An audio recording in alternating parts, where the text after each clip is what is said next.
Rogers, the leader of our Orange Durham Chatham League of Women Voters, and I welcome you tonight to our third in our four-part series on the Affordable Care Act. First of all, the League of Women Voters celebrated its 93rd birthday on February 14th of this year. 93 years. It's as old as my mother. And it preceded the enactment of the 19th Amendment, which gave women the right to vote. And it was organized in part to counter all of the oppositions against women voting, because women just weren't smart enough and didn't know enough to be able to vote. So the League said, we will educate voters, not just women, but voters, so that they can carry out their responsibility as informed voters. And we have worked to register voters, to provide information about elections, to protect voters' rights, all of these years. And I think as you read the paper these days, you know that there are still threats to voters and their rights. So I think the League is just as relevant today as it was in 1920. We have more issues, though, to work on. So that's my little statement about the League. We welcome men as well as women to the League, and we hope that all of you who are not members will consider joining. Your membership helps to support programs like this so that we can continue in our mission to educate voters. We study issues, we take positions after careful research and study, and once we take positions on issues, then we can advocate. We don't lobby, we advocate for issues. And we never support candidates, nor do we support parties. We work on issues. That's what it means to be nonpartisan, and we think that's a major strength of our organization. And we have great respect for all those people who choose to run for office and who are public servants, no matter what their affiliation with the party is. And one of the things that we do continue to work on is civil discourse and having respect for all of our public officials and engaging in civil discourse, which I think in these days sometimes there's a lack of. Now, I was at a function this morning, and one woman had this cell phone that kept beeping and going off, and we all turned around and kept looking at her like, what, do you not know how to put your cell phone on mute? So I suggest that you do the same right now. Put it on mute so all of us won't turn around and look at you in just a minute. Now, Janet Boyd has done this fabulous job of putting these four programs together. And first of all, I want to thank her for doing this. Okay, with that, I would like to introduce our guest. As you know, it's Insurance Commissioner Wayne Goodwin. Commissioner Goodwin was first elected in 2008 and then was re-elected in his last election in 2012. Prior to that, I didn't realize this, prior to that, he served 4 terms in the North Carolina House of Representatives. And I understand from Brenda that your wife actually served as well? She did. So they've had this combination of regulatory, regulatory stuff as well as kind of House of Representative stuff. He graduated from UNC Chapel Hill right here with honors in political science and was also a Moorhead Scholar. He received his JD from UNC as well. So he has a kind of an amazing background in terms of preparing for this kind of conversation about health care. And also, in addition to being the Commissioner of the Department of Insurance, he's also the Fire Marshal. So if you have any fire questions, he might take those at the end, actually. So please help me welcome Commissioner Wayne Goodwin. I applaud the League of Women Voters for having me here tonight so we can talk about this, and for having this series in general, and so you can learn more about it and talk with more of your friends and neighbors as we go forward in the months and years as the Affordable Care Act is unrolled. And of course, thank you for inviting me, of course. And the subject that is near and dear to my heart, and you probably think, well, it's health insurance, and I'm here to talk about the Affordable Care Act, but actually it's about helping people. And that's really what we're talking about here, is helping folks. Whenever I do my job at the Department of Insurance, it is about helping folks, and it's an important issue for me, and consumer protection is vastly important. And as we talk about health insurance, I just want to remind you that there are other types of insurance that we are there to provide consumer protection for, and whether it's auto insurance or homeowners insurance or workers' comp insurance, long-term care insurance, you name it. It's a constant struggle, given the dynamics of our economy and market forces and the like. And I'm very pleased to say that even before we get into these discussions tonight, that through the work of my team, just in the last 5 years, we've been able to either save or recover for consumers, as individuals and families and small businesses alike, over $1.5 billion just over the last 5 years.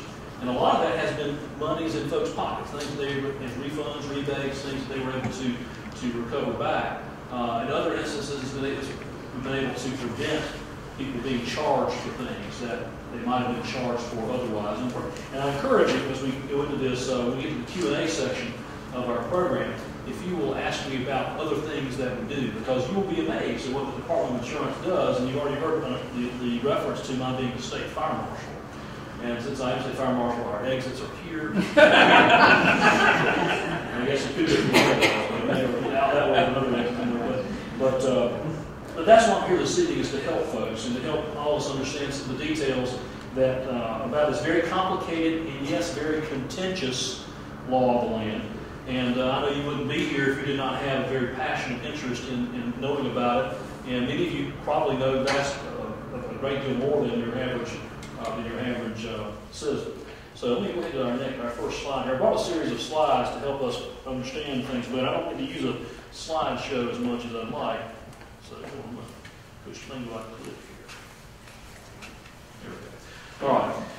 Let's go to the beginning. As you know, federal health care reform was signed into law in 2010. In fact, it's almost been exactly 3 years. March of 2010 when it was passed into law. We know about how close it was and the debate that went on during it. And that year, the North Carolina Department of Insurance and the Department of Health and Human Services and the North Carolina Institute of Medicine formed a health care reform work group, a series of health care reform work groups. And all of these stakeholders wanted to get together and be as efficient and as expedient as we could to understand what this law was about. And even then, even whenever it passed and was enacted and was signed by the President, and through today and for the foreseeable future, the law is still being developed because there are rules and regulations that are being developed as one goes.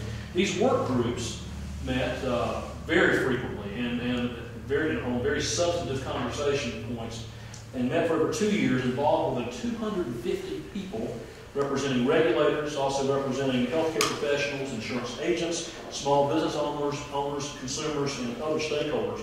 In 2011, the very next year, the General Assembly directed NCDOI, the Department of Insurance, to study insurance-related provisions of the Affordable Care Act. And I'll tell you, even before the ACA became law, we already had a lot to do, a lot on our hands anyway. With the new law, and because every state insurance commissioner, there's an insurance commissioner in every state in the nation, all of a sudden, every day we're having conference calls among the Southeast, conference calls around the nation, and multiply that by all the various consumer groups and doctors and hospitals and other stakeholders who are trying to figure out what does the law mean. And it has been something that has really controlled a lot of our calendar the last 3 years as we've been addressing this.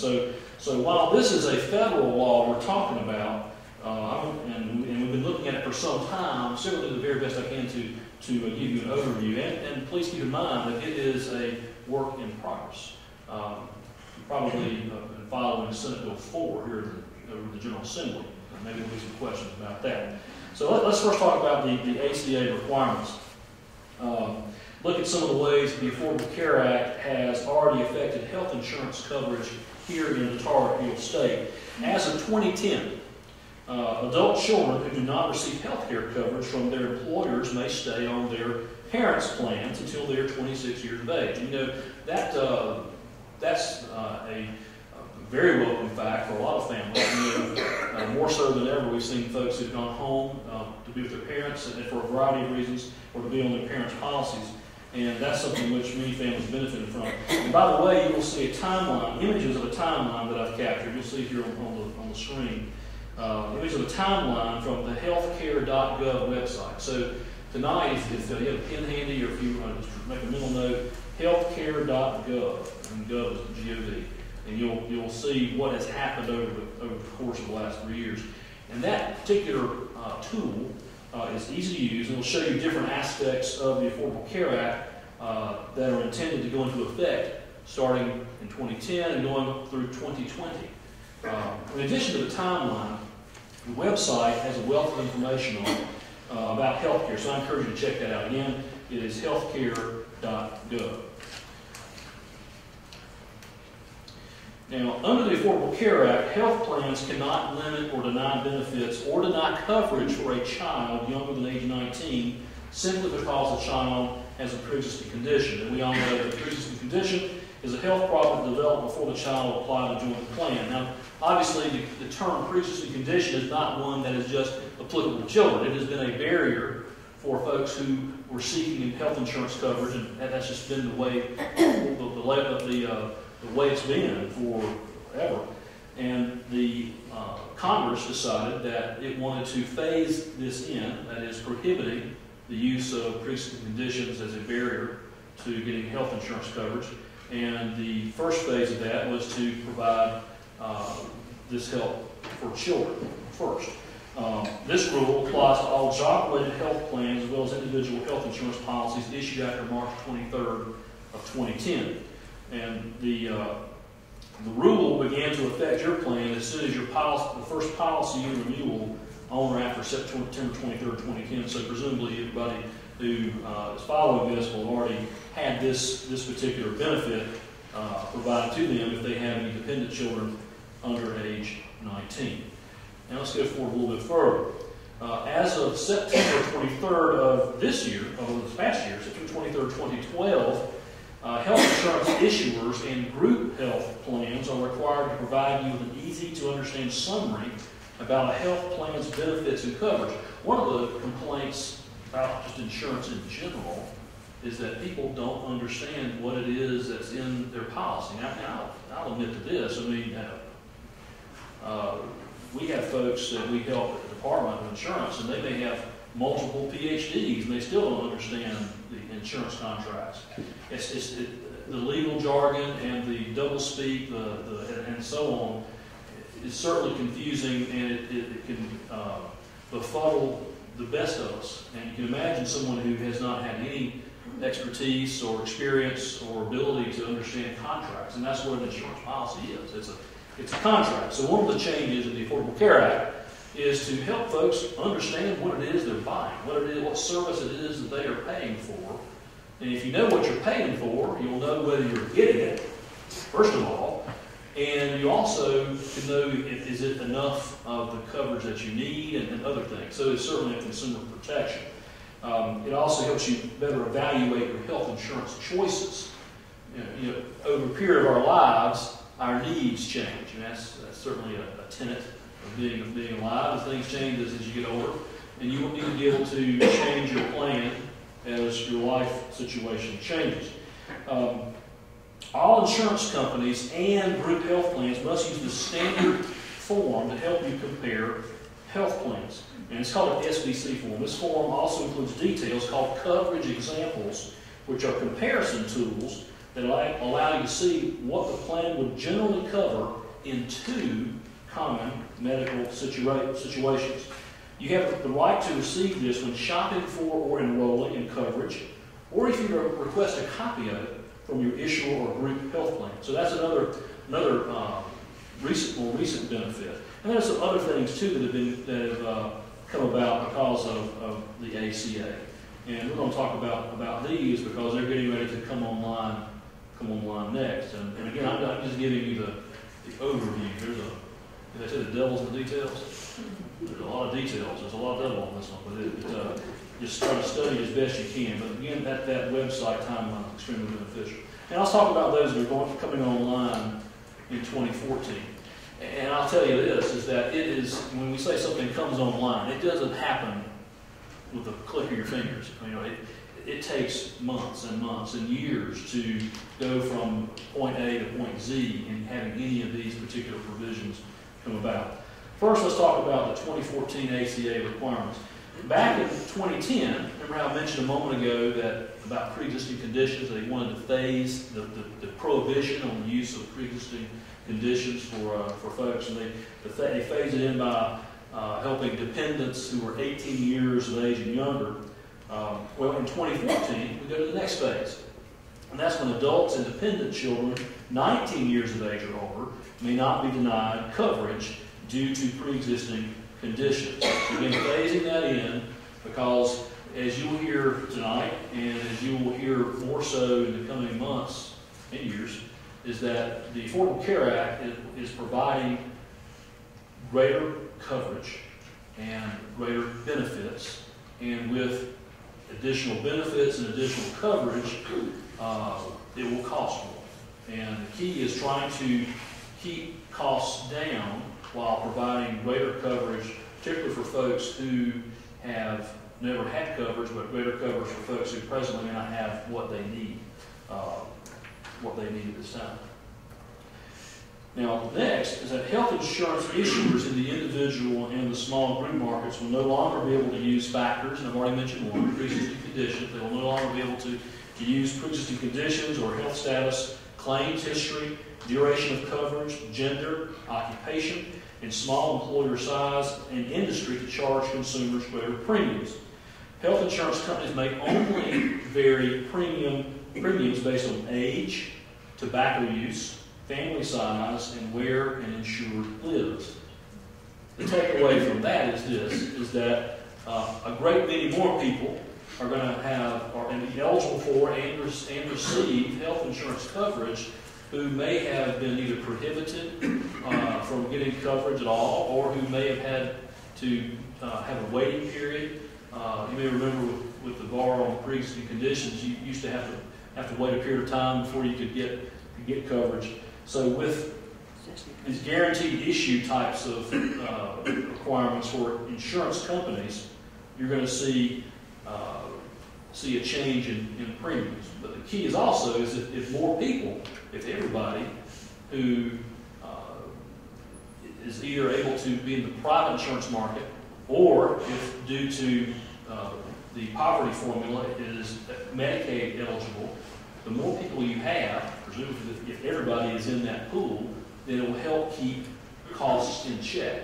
So part of what we're having here tonight is a discussion about how this works, and the fact there's going to be a little bumpy patch as folks get used to, and all of us see how this works, and then things will start. You'll start to see what the intention has been is to have not only more coverage, but to see things level off as best they can. Commissioner? Yes, ma'am. I understand everything up there except geography. In the law, and thank you for asking, and we can go into the Q&A on this, is that the federal law allows for geographic rating regions, and obviously health conditions vary. You have you have the stroke Like belt. we have rural and cities. Yes. That's it. Right. Yes, ma'am. Thank you for the question. And we get those questions all the time. Why this and why that? To ensure that Americans have access to quality, affordable health insurance, the law mandates that health plans offered in the individual and small group markets, both inside and outside of health insurance marketplaces, offer a core package, essential health benefits. You'll hear that phrase a lot, essential health benefits, EHB and the like. And under the statute, essential health benefits must include items and services within at least each of the following 10 categories. Number 1, ambulatory patient services, emergency services, hospitalization, maternity and newborn care, mental health and substance use disorder services, including behavioral health treatment, prescription drugs, rehabilitative and habilitative services and devices, laboratory services, preventive and wellness services, and chronic disease management, and then number 10, pediatric services, including oral and vision care. You've also probably heard that one of the many benefits that has been coming online is having less to no cost for preventive and wellness services by health insurance carriers. And that's obviously a great thing, because the healthier we are, fewer claims we'll presumably make, and the lower the costs ultimately will be. At least that's the way it theoretically is supposed to work. We hope that that's going to be the case. So those are the 10 things that make up the essential health benefits. And again, that's to make sure that folks have a apples-to-apples comparison between health insurance policies, so they know, again, what they are purchasing. Now, the Affordable Care Act also allows for increased access to affordable care through the expansion of Medicaid. And all of you who I know are here, you read the news, you follow the news. That is a decision that is left up to the states, and that's in part because of how the U.S. Supreme Court ruled. The U.S. Supreme Court ruled last June that it is optional for states to participate in Medicaid expansion. To the surprise of many pundits and others, that was the only provision that was stricken or modified by the U.S. Supreme Court. And you talk about people wagering on who's going to win an Oscar. People were wagering on what was going to happen with that U.S. Supreme Court decision last year. And what has happened is that you've seen states, through their governors and or legislatures, decide whether they will expand Medicaid. And I'm sure you know Medicaid is a federal program that is operated by the Department of Health and Human Services in North Carolina, and there's a joint commitment and involvement by the state with the federal government on Medicaid. Please note that the Department of Insurance, my agency, does not have any oversight or authority over Medicaid issues, so I want to make that clear first of all. I always need a caveat for something, but that's one I certainly want to bring up. But that being said, the proposed legislation scrapping the expansion of Medicaid in North Carolina will affect the demand on the resources of the Department of Insurance. If folks who would normally be eligible with the expansion of Medicaid don't get Medicaid services, then there will be an impact on what my department does and an impact on all of us in general, because we'll be paying for services that folks go to the emergency rooms and the like. So there is an impact. For example, without Medicaid expansion, more people are expected to have private health insurance. And this will put a strain on the Department of Insurance's ability to help people with all of their questions and complaints that will come up with this surge of private health insurance adoption. Now, because of the Affordable Care Act, there will be a new way for people to purchase health insurance. It's called a health insurance marketplace, but that's not the phrase you've been hearing about. The phrase you've been hearing about is called the health benefit exchange, or just an exchange. And I think you can help me deviate from my remarks here. How many folks have purchased an airline ticket through the internet? Or a bus ticket, or anything like that? All right, a train ticket. All right, when you've done that, think about how you used to buy an airline ticket. All right, and compare it to how you purchase it through the internet. You can decide, which airline. You can decide where you leave from, where you land. If you want to have a round trip, if you want to have just go one way, if you want to have a non-stop, you can decide where you sit, first class, coach. You decide if you want peanuts. But you have an a la carte, choices that you can make based upon things that you believe are important to you, know are important to you, including price point. But it's an apples-to-apples comparison on like Expedia.com or Travelocity or all those other companies. And that is probably one of the best examples of what a health benefit exchange is that it is an online marketplace where those health insurance carriers, those companies who want to be in that marketplace, offer their products, but the products are standardized, so you can, just like you were purchasing an airline ticket, you can decide whether you want one type of plan or another type of plan for whatever cost is best for your pocketbook. Consumers will be able to enroll in health insurance coverage through the health insurance marketplace or the exchange beginning in October of this year for coverage effective January 2014.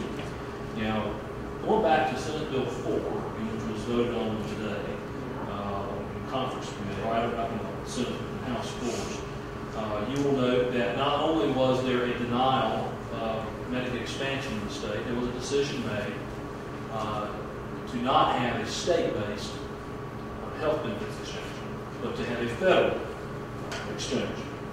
And I'm going to get into that in a moment, and I'm sure you have some questions about what does that mean, does it matter, etc.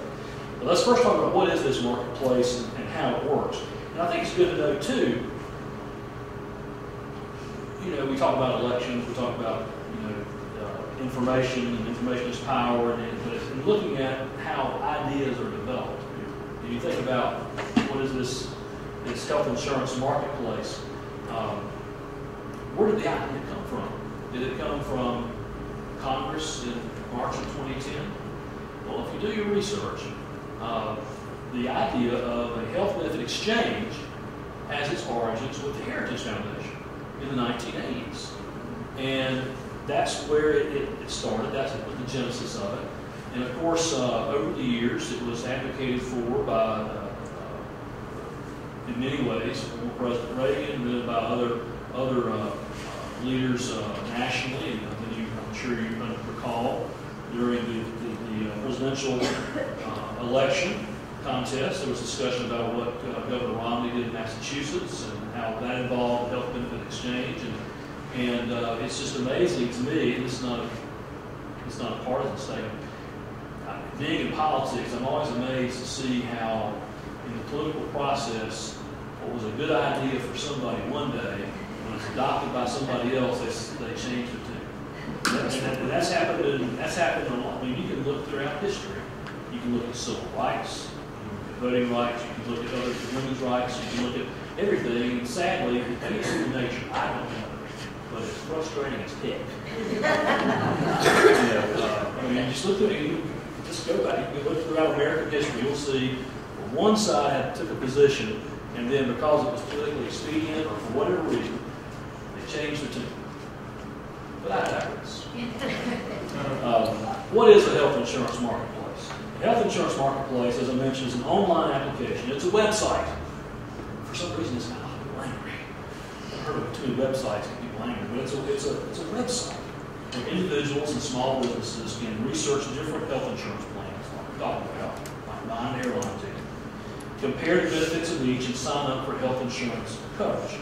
You'll also be able to find out if you're eligible for a free or low-cost plan or a new kind of tax credit that lowers your monthly premiums. Because it's not just having a website that's thrown up over the internet. It actually, there's mechanisms in there that help you determine whether you're eligible for Medicaid or whether you are eligible for a tax credit as a business owner. So it's good for businesses. And then also, you can determine whether you are eligible for a subsidy during these first few years of the law. The goals of the marketplace, goals of the exchange, these are the goals that were in place when the idea came up with the Heritage Foundation. Number one, to reduce the number of uninsured individuals by providing subsidies, in this instance federal subsidies, to low and mid-income residents. Second, to promote competition in the health care marketplace. And third, to help people make meaningful price and coverage comparisons. These are good things, right? I mean, and you can't make people make the best decisions, but you want to give them information. Information they can understand better than they would otherwise, and then you hope through providing information and making it accessible and giving them easy ways to comparison shop, that they will make decisions that are in their best interests and their family's best interest. Now, every state is required to have a health insurance marketplace, and there are three models from which to choose. And that's been sort of the debate that's been going on in various states. Number one is a state-based marketplace, and that's one that is designed and operated by a particular state, such as North Carolina, while still in compliance with federal guidelines. The second option that is to be chosen is a federal marketplace, a federal exchange, where the federal government, instead of the state government, the federal government has complete control over the marketplace. And the third is a hybrid partnership, cooperative model, in which the federal government and the state share responsibilities. Now, I'm going to digress. I always believe, and this is, again, this is not a partisan statement, this is a lot of philosophical statement, that you get the best service with programs that are closest to you, right? And I think that if the state, North Carolina, can decide issues and decide things for North Carolinians, it's the best thing. North Carolinians should decide what's best for North Carolinians. We know our people, we know our state, we know our needs, we know what we can't do, but we, and another thing is that when you have something that is state-oriented, you get quicker service. Now, you may not always agree with the decision, but you can get the quickest service and somebody who's held accountable. And that's just the general stuff. I also want to say something on this, is that partnerships aren't always equal. And you may want to ask me what that means, but I can't explain that. But their partnerships don't exactly mean equal partnerships. And that's been something that's come up in these deliberations, too. All right, let's get back on track. So where are we now? As of today, I guess the governor had signed it, but whenever he signs it, I guess it makes it official. It's technically, he could veto the bill. But as of today, North Carolina will have a federally run marketplace. And you may have seen in the news, and I've already referenced it, that state legislators have stressed why they want to give the authority to the federal government. And I'll tell you, you probably can sense this, I'm disappointed with that decision. I'm disappointed because North Carolina is going to be ceding all control of the health insurance marketplace to the federal government. And I think that is going too far with things. I say the state-based regulation best protects our consumers and our insurance marketplace. I'm concerned that because we're not going to have the state deciding what's in the state's best interest, your best interest, that your Department of Insurance is not going to have enough resources, will be strained to handle the certain increase volume of work and consumer complaints we're sure to receive when the full law goes into effect. I have been working day and night along with my staff to try and stress this point. Every state leader I can find. Some of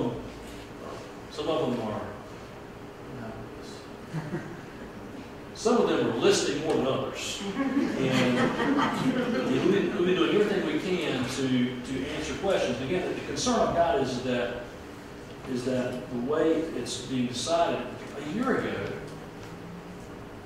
the House of Representatives voted predominantly in North Carolina to have a state-based exchange. Actually, a year and a half ago. And the same folks who are in leadership now were in charge of leadership in the House of Representatives in North Carolina then. And it passed like 80 to 30. And then it went to the Senate, and it stayed there. And one can understand, people were trying to figure out what the lay of the land was. And it was before the Supreme Court decided. But the point was that North Carolina wanted, through its legislature, they said, well, we're heading for the state exchange. We told the Department of Insurance to plan for a state exchange, to apply for every federal grant, to work with HHS to prepare all the things you got to do to set up, basically creating an insurance company in a way. There's a lot of heavy lifting. But that the state would wait to seal the deal, finalize it after the Supreme Court made its decision. The Supreme Court decided, and the law stood. All right. Then the thought was, well, let's wait and see until after the election. And then that delayed it until November.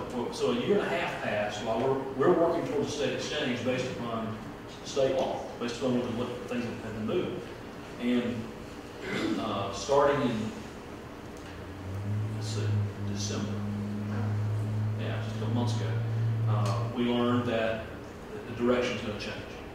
And based upon the law that's passed, I understand the politics of it, but the difficulty we've been having is that the way things have been drafted, now they've been corrected to a good extent, but things are moving so fast to go the other direction from a state exchange that it was actually going to give up or cede even more authority to the federal government beyond the Affordable Care Act.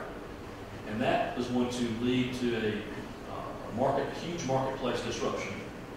And it got to the point, and again, some of this has been corrected, and there's some of it still to be worked on, is that we're at the point where we're being told we cannot even have discussions like this with anybody because it would be deemed as assisting the Affordable Care Act.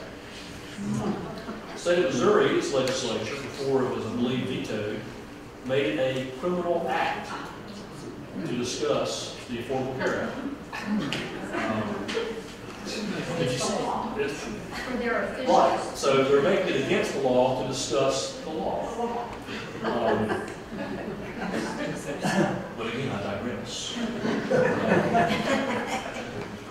So we're trying to explain to folks as much as possible, from an expert standpoint. And this, to me, this is not partisan. Period.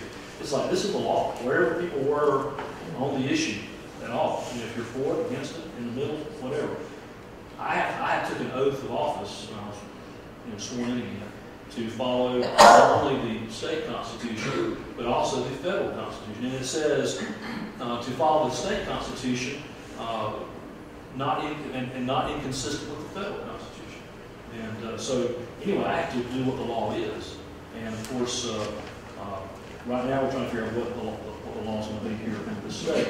So we have a federally run marketplace now, and we will have this fleshed out more in the coming months.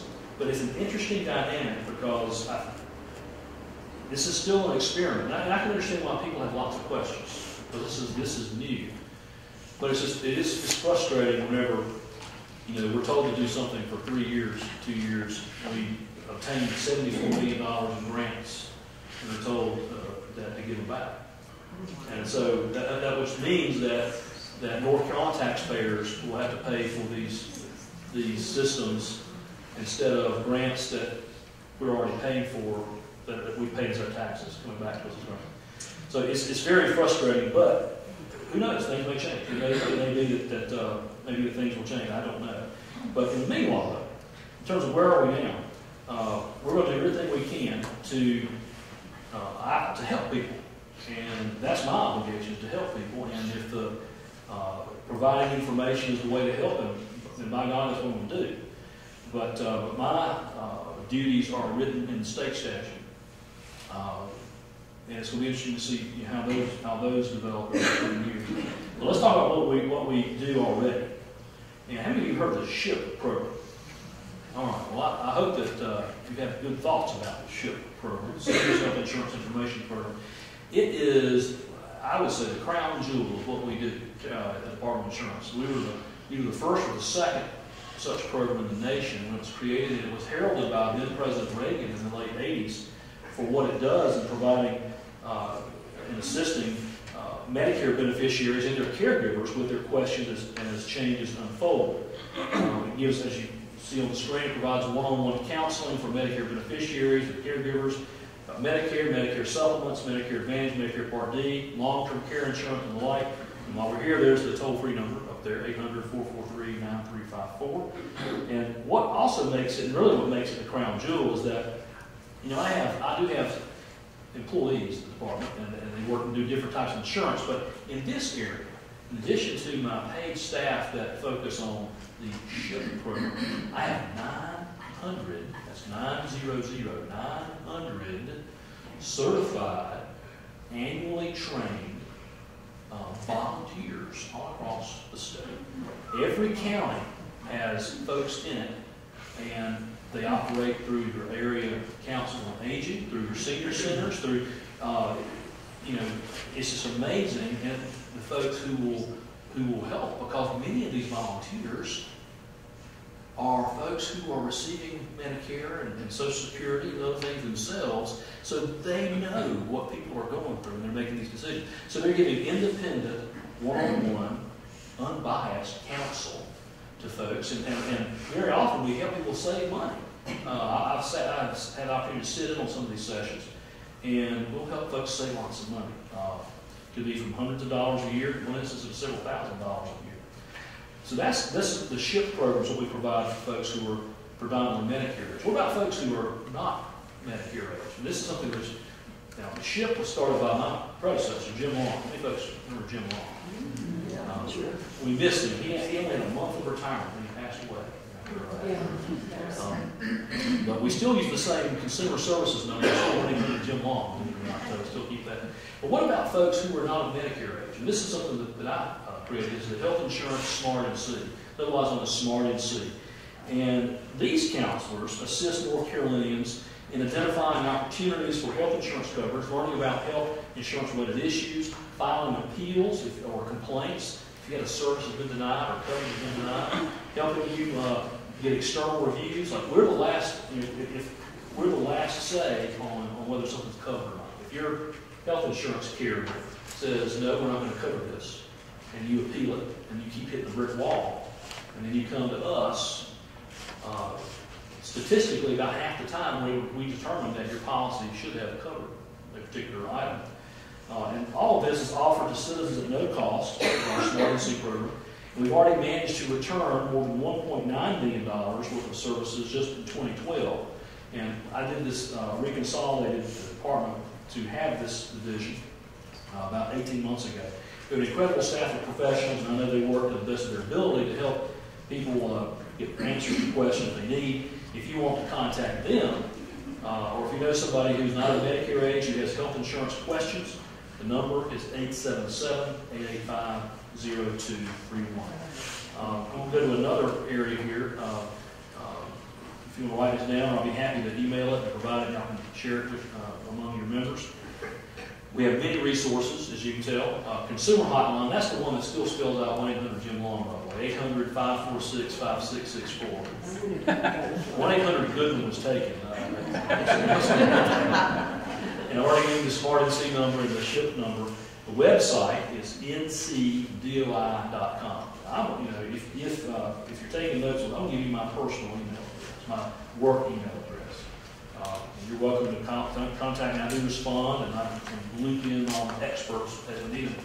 But it's Wayne.Goodwin, W-A-Y-N-E .Goodwin, G-O-O-D-W-I-N, @ncdoi.gov for emails.gov, or for the website.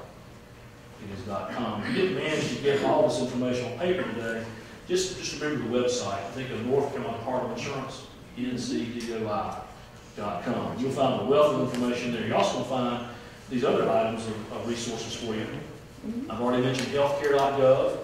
And then there's a Twitter feed and a Facebook page. And that reminds me, I thought that we were the first state agency to be on Facebook. We have a Facebook page ourselves, and I thought we were the first state agency in North Carolina to be on Facebook. Back when I was first elected in 2008. But I was wrong. I found out that the first state agency to be on Facebook in North Carolina was the Department of Corrections.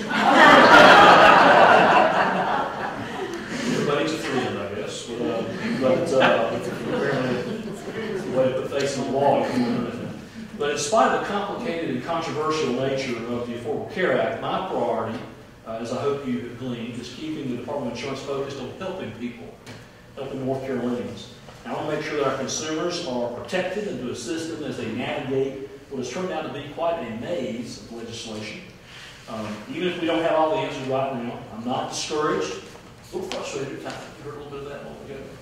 But I know that the department, this is your Department of Insurance, will ultimately find ways to quiet the chaos. And now I'd like to open the floor to questions. Do we have time for questions? We do. Okay. What questions do we have? Yes, ma'am. When the healthcare exchange is set up, what's the motivation for insurance companies to participate? Well, when you have a mandatory issue, you're requiring, based upon the Supreme Court buttressing the law, requiring every citizen to have health insurance coverage, you're going to see business pick up for health insurance companies. So they have an interest in participating in general because they're going to see an uptick in business. But then you have to look at it, they're going to be standardized too. So you're going to see where there were differences between companies in many ways. You're going to see more similarities in terms of how they offer their products and services. You can obviously you can still have your private insurance coverage. Just I think you've heard said the last year or two, this doesn't change. If you like your insurance company, stick with it. But if you don't have insurance coverage, or if you want to change insurance coverage, or if the person, the business you work for, or the business you own needs to change how it offers coverage, if it offers coverage, it gives you new tools for which to rely on. So insurance companies will want to participate because there's going to be an uptick in business since everybody will be required to have coverage. And second, there'll be new marketing opportunities on these exchanges. There'll be advertisements and the like. So it's more ways for them to get their business, their brand out there. But not every health insurance company will participate. I mean, that's their choice.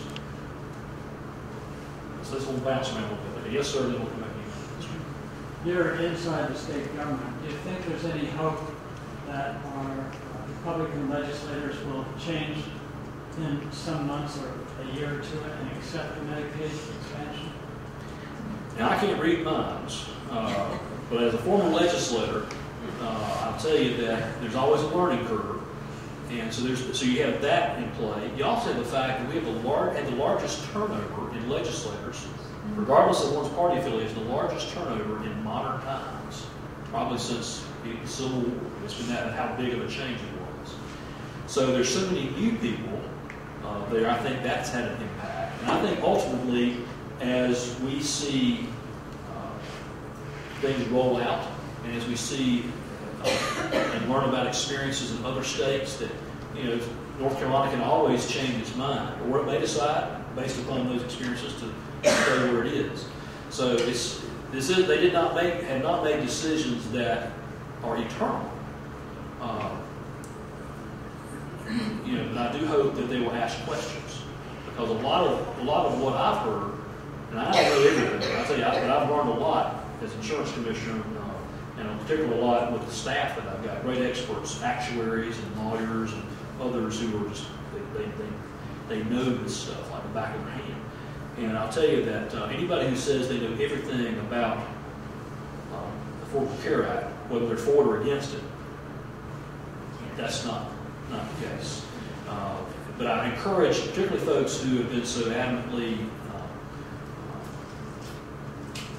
what's the right word to use, but adamantly opposed, I'll say it that way, enraged or concerned, please ask questions, because there are some things that if we go a different route, we want to make sure that we don't give up more state authority, because that will impact the whole marketplace and cause rates to rise even faster.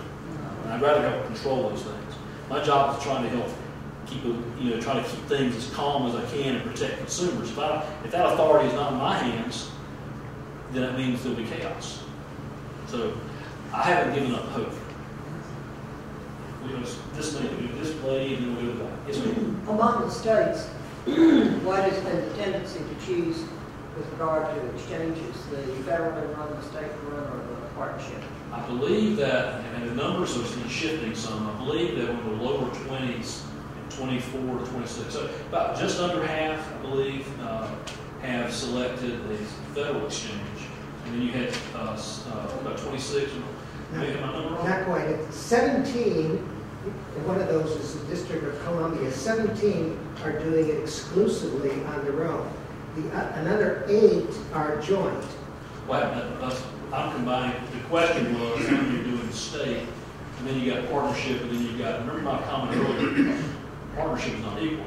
Now, my experience is that when we were Governor Perdue said that she wanted to give the new governor and the new legislature wiggle room, so she chose partnership. So remember when the legislature first, in one chamber, passed a bill that said they wanted a state-based exchange. And then that was still got held up because of their waiting on the Supreme Court. Governor Perdue, because of the deadlines coming up, chose a partnership. My experience, though, is that the partnership was not a partnership with equals. So a lot of us lumped the partnership in with the federal exchange because it's not as equal as one would like. The truth, to have the state be able to determine its fate best, it would be to have a full state exchange. And of course, then you have the question of Medicaid expansion too. You've got that's a component. The states are all over the map. And interesting to see, I think Governor Christie of New Jersey just announced that he was going to accept the Medicaid expansion, and there's 7. Right. So Christie of New Jersey, you had Florida, you had Michigan, you had Ohio, you got Arizona. Everyone's waiting to see what Texas does. Governor Perry's getting lots of inquiry on that. Yes, ma'am. So did you say that there was no time limit to opting in or opting out? I mean, the states could change their mind anytime? Well, you can opt in or opt out. Several concerns, though, is that if you don't opt in on the front end, then you don't have the benefit of the grant monies. So then it's on the backs of the state taxpayers the longer you wait. Now, that's not to say the law won't change, but right now, with everything I've seen, Congress is at a stalemate on about everything, not just this issue, but everything else. So I don't see the law changing at all, even on things that they agree on, because it's just the nature of what's going on in Washington. So the longer any state takes to decide one way or the other, they will ultimately have to be potentially bearing the cost themselves. Another point is that even if the state decides to go a different direction, it'll take 2 years to set up a state exchange. There were a lot of comments made, and I shared this with the governor, but a lot of comments made about there are too many unknowns. Well, nobody knows everything, but we had already done all the planning. All we needed was the governing structure, and that required either the governor or the state legislature to decide, who's going to be on the board for the state exchange. There's other things too, but that was ultimately all the planning work had been done. And just because somebody wasn't in office, it doesn't mean things won't happen. Yes, ma'am. We're going to bounce back. Where does responsibility lie for access, improved access, and for quality control, quality management? That's what is paid Just in general? for the For the Affordable Care Act? and patient protection, which we forget is a part of it. Right. There are still some duties I will have in the department, but there are lots of entities that have oversight or input on quality control. I mean, the Department of Insurance is only one of many regulators involved with this. You got HHS, you got CMS, you got other folks. Then you go into the mix, you got hospitals and the doctors, and then you got just a ton. The federal government has several different new entities they've created that are trying to. They're having some mission creep, in my opinion, but it's called CCIO or CIO, and you've got the Federal Information Office.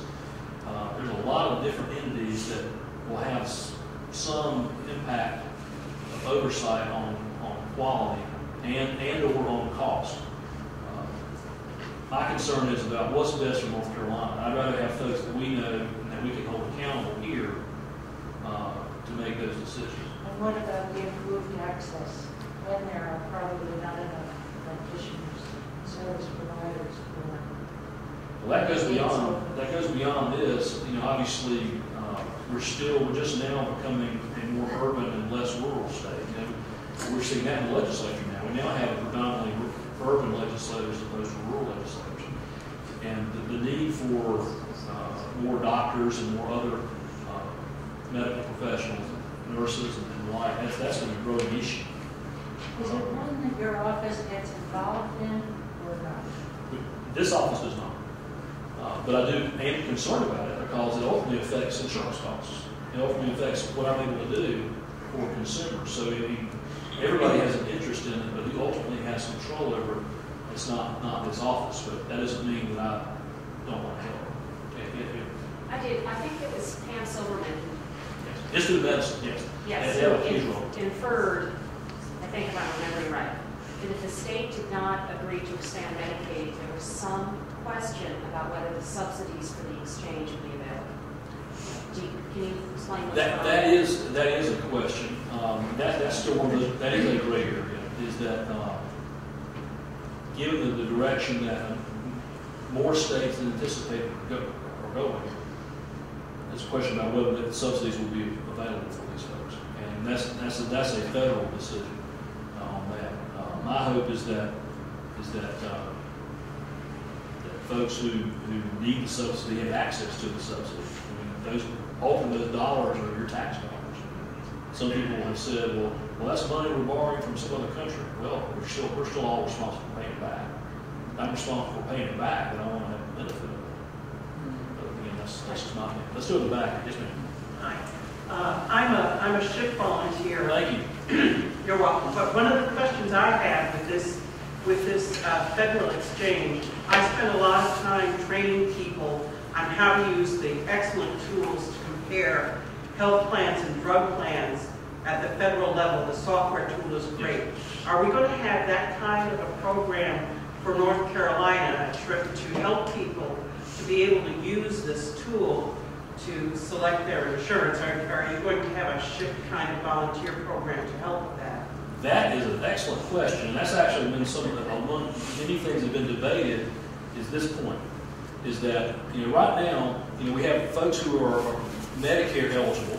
They go through our SHIP program, and if someone is Medicaid eligible, then they often will find that out through social services or DHHS and the like. And if somebody is to have access or coverage through the private market, they either purchase it on their own, or they go through an agent or a broker, or they get coverage through their employer.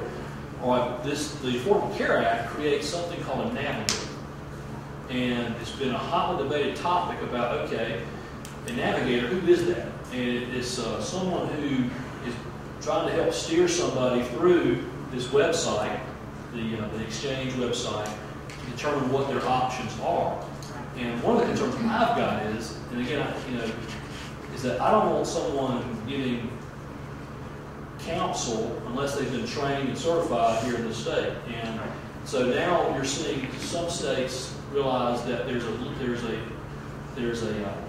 some wiggle room where, even though it's a federal law, we might be able to have at least some minimum standards of certification for these navigators, so you don't have them basically doing the work of an insurance agent and not be trained adequately. So that the goal is that we have something that's like SHIP, where we do our training and certify our folks, that we have that apply to the navigators as well.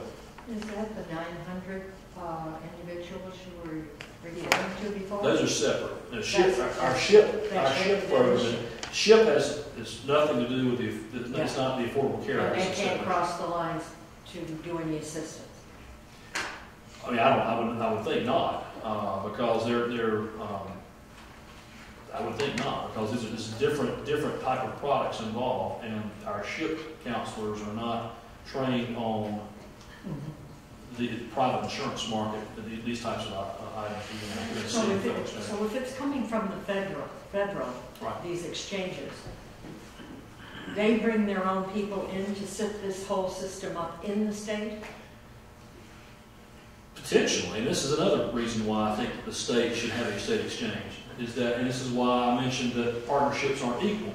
Whenever that brief window when former Governor Perdue said that we were going to have a partnership until the legislature decided what they were going to do, and the new governor would decide what he wanted to do, my team and I asked the federal government, we said, look, I need to know who it is you're selecting to be navigators.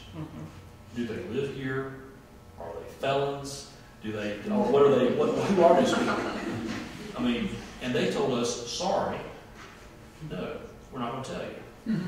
So partnerships, at least in this instance, are not exactly. Absolutely ludicrous. So that's why I'd rather have control over it and decide who the navigator. We're going to have. And if you've done a year and a half of preparation, anticipating you're going to either partner or you're going to do it, this is all wasted effort on your part, and the outcome is the consumer is going to be shafted.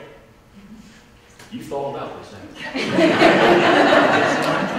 Dr. Silverman and someone I'm sure addressed some of that too. They spend a long time. I want to keep bouncing around. I'd like to ask you, well, I've always felt we had good protections in place for North Carolina consumers in your department. Yes. And in your discussions with commissioners in other states, how would you say the protections we have for North Carolina consumers compare with the protections available to citizens of particularly South Carolina and Virginia, which, we are supposed to want to be more like?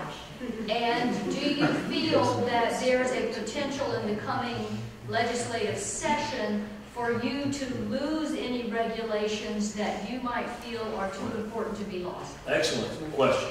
It is. Knowing your history, I'm sure, particularly North Carolina history, you remember that whenever North Carolina was discovered and founded, the description was, we are a veil of humility between two mountains of conceit.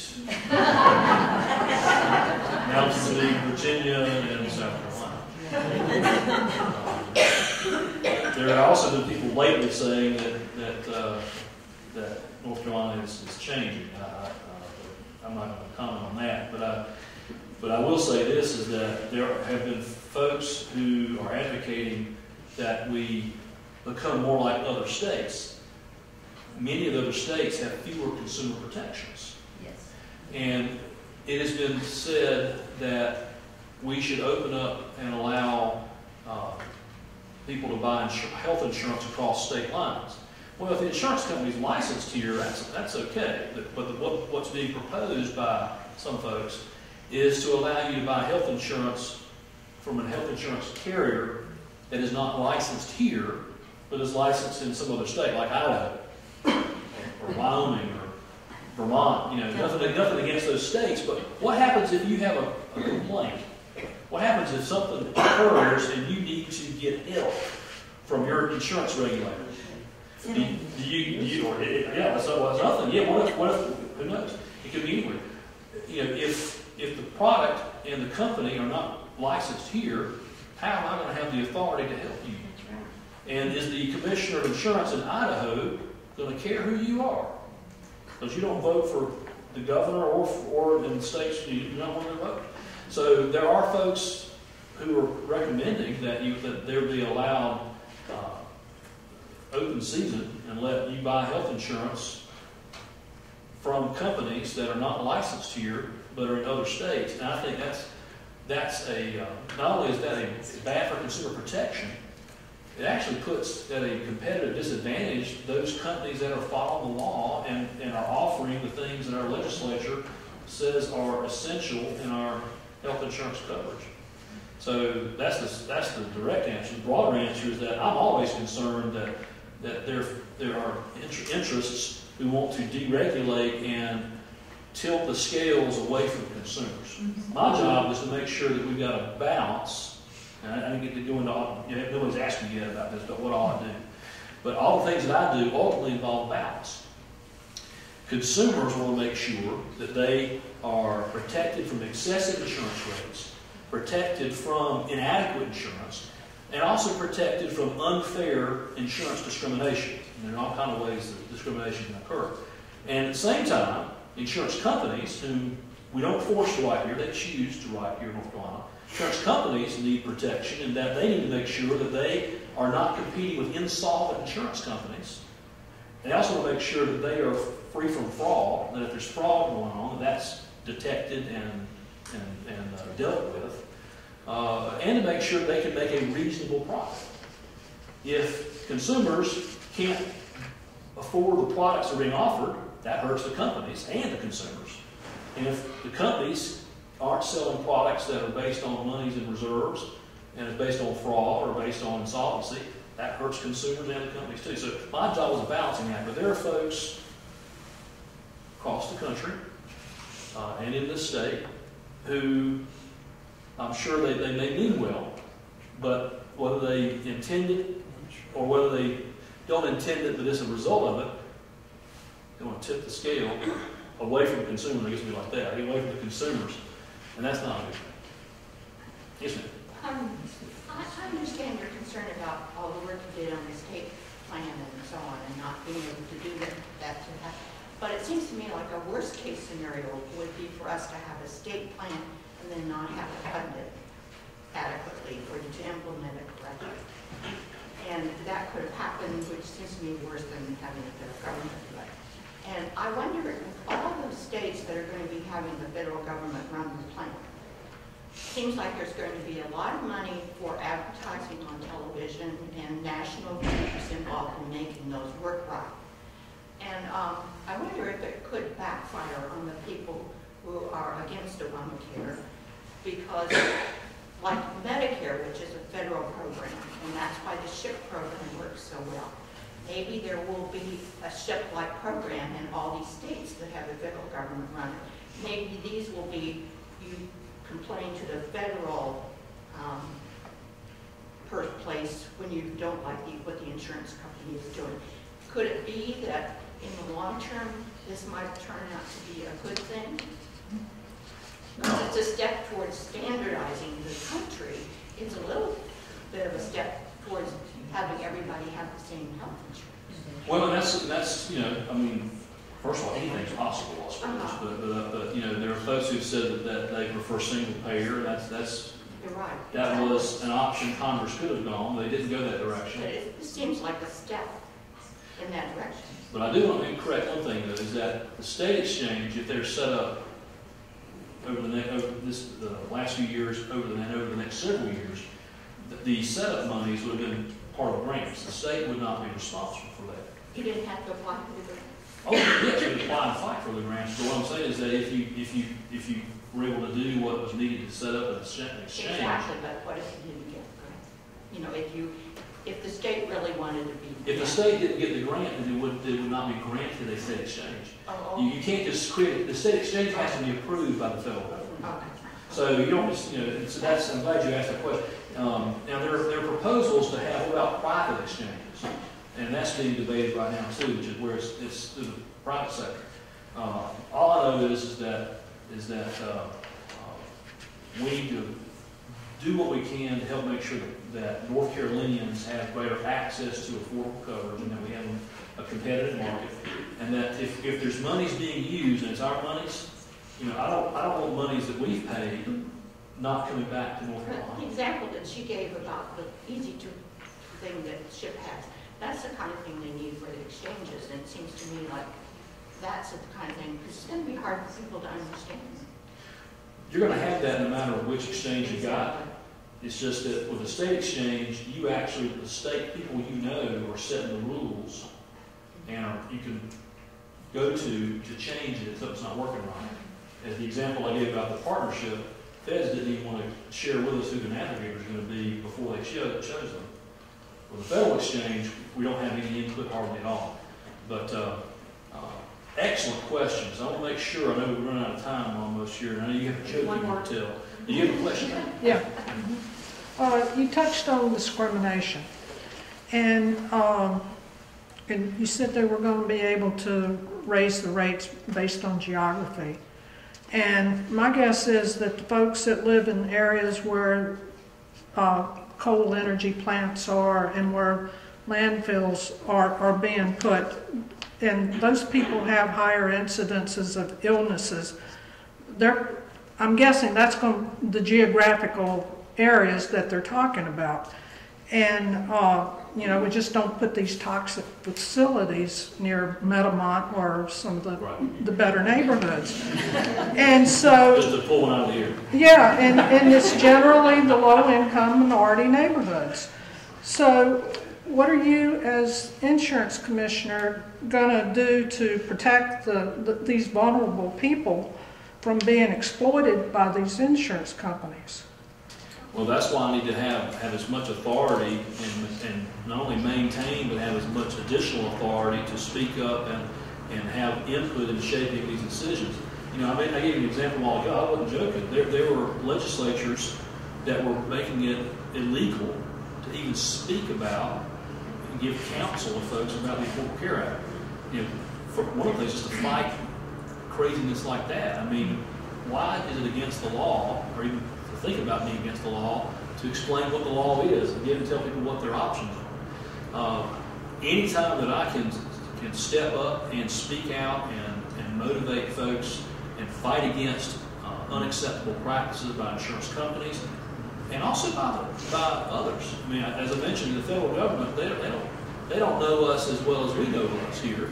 And I'm concerned that there may be decisions made that is not going to have any input at all from folks like you and me, and maybe not even our congressmen. Well, I mean, since this is going to be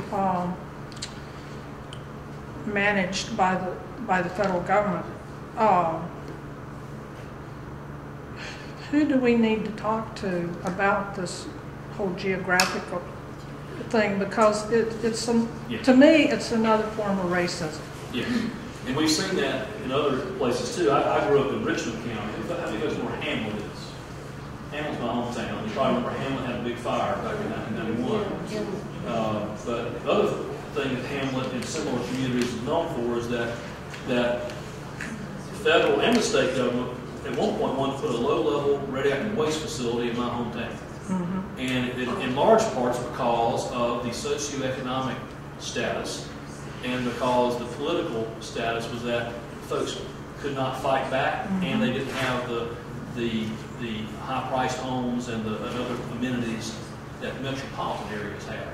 And having lived through our fight against the low-level radioactive waste facility and our fight against a hazardous waste incinerator, which they also tried to place in our area, and also knowing that others in northeastern North Carolina have lived through the PCBs and other things over the years, it is a form of racism, or certainly of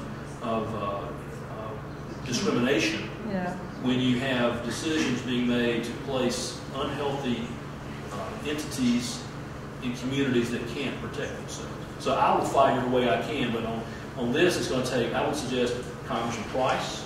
He is the dean of our congressional delegation in the state. Yeah. I'll suggest Senator Hagan. Sure, go ahead and write Senator Burr and contact your federal officials, but please copy me, because I regularly speak with our congressmen about issues like this, and because many of them ask me, what do I think? Because they know that we have a better grasp of insurance-related consumer issues through your Department of Insurance than any federal insurance office may have. Okay, thank you. Do we have time for more questions? I see a few more hands here. One more. The federal exchange, will the insurance companies that they put on that website be licensed in North Carolina? Yes. That is one of the few responsibilities. You're going to have to do that? Yes. Yeah. That they have to be licensed here in North Carolina. So that there is that protection. Do you think there are any insurance companies that aren't currently licensed today who want to come into the state to part of the exchanges? Well, one of the goals is to have more competition. So I mean that's certainly possible. But let me give you this example. We have insurance companies overall, no matter the line of insurance, health insurance, workers' comp, automobile, homeowners, about 1,200 insurance companies licensed to write business of their one type or another in North Carolina. 300 or so do homeowners insurance. It's not just the ones that have talking animals on TV. It's only car insurance. It's about 250 companies. The number of health insurance companies that write business, and of those 9, you probably have heard of or 2, 3, but particularly 1. And again, that's so you see the numbers right there. If we can bring in just 1 more, that's a vast improvement. So anything to promote competition and protect consumers. I won't be here afterwards if we have to close, so I'll be here for. Also keep in mind, I do have one of my children, I'm sure, is still awake, so I'll make sure I get home before too late. But I'll be here to answer your questions, and if we don't get to your question, I'll give you my email address, and we'll continue our dialogue after this. But thank you so much for having me.